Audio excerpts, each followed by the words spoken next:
Thank you for the opportunity to present to you the Disclosure of Representation in Trading Services form.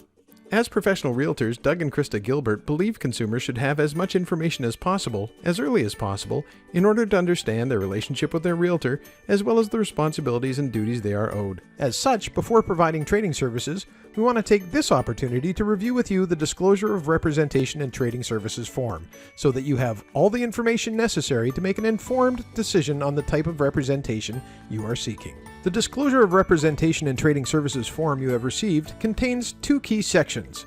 The first is to know your options as a real estate consumer. The purpose of this first section is to describe the differences between being represented or unrepresented in a real estate transaction. The benefits of representation.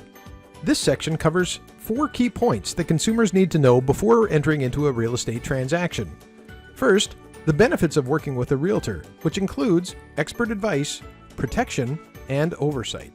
Second, an overview of what representation means. For example, as a client, you as the consumer has engaged a realtor to provide services on your behalf. Your realtor will owe you special legal fiduciary duties, including undivided loyalty, avoiding conflicts of interest, disclosing material information, and protecting your confidentiality. Third, an overview of what being unrepresented means. An unrepresented consumer will have no agency relationship with the licensee, which means your realtor is not working on your behalf in the transaction. Your realtor may still provide some limited trading services, which include providing general market information and standard forms, helping people to correctly fill out paperwork, and presenting offers and counteroffers. But they cannot offer any advice. If you choose not to have a real estate professional represent you, you are considered to be an unrepresented party. You are not entitled to the special legal duties a client receives. No loyalty. The real estate professionals involved in the transaction may be representing clients with competing interests to yours. They must be loyal to their clients and not to you. No duty to avoid conflicts. No real estate professional is acting in your interests. No full disclosure. The real estate professionals involved in the transaction do not have a duty to disclose all relevant information to you. No confidentiality. The real estate professionals involved in the transaction must share any information you tell them with their clients. And the fourth and final point, in British Columbia, real estate professionals provide their services through licensed companies known as brokerages. Depending on how the brokerage operates, you will be represented as a client in one of 2 ways. Most brokerages in British Columbia operate under designated agency.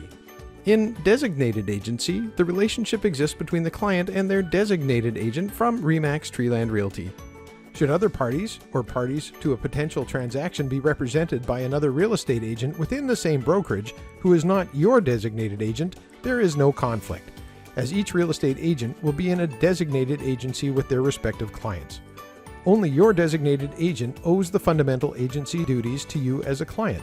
Your realtor will not share your confidential information with others without your permission.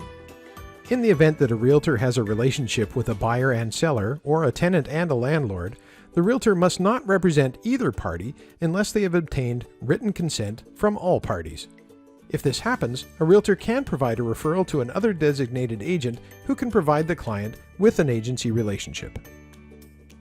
The second part of the Disclosure of Representation in Trading Services form is to document that the disclosure has been made to you, the consumer, and it includes a mandatory checklist and name signature field that the licensee will complete. It also includes an optional checklist and name signature field that may be completed by the consumer. Our brokerage requires that any time we're providing trading services, the form must be completed by the consumer. In order to make an informed decision on representation, please ask Doug or Krista any questions you may have. Once they have answered your questions, you can best determine how you'd like to complete the form. This will enable Doug and Krista of Gilbert Real Estate Services to provide you with appropriate trading services.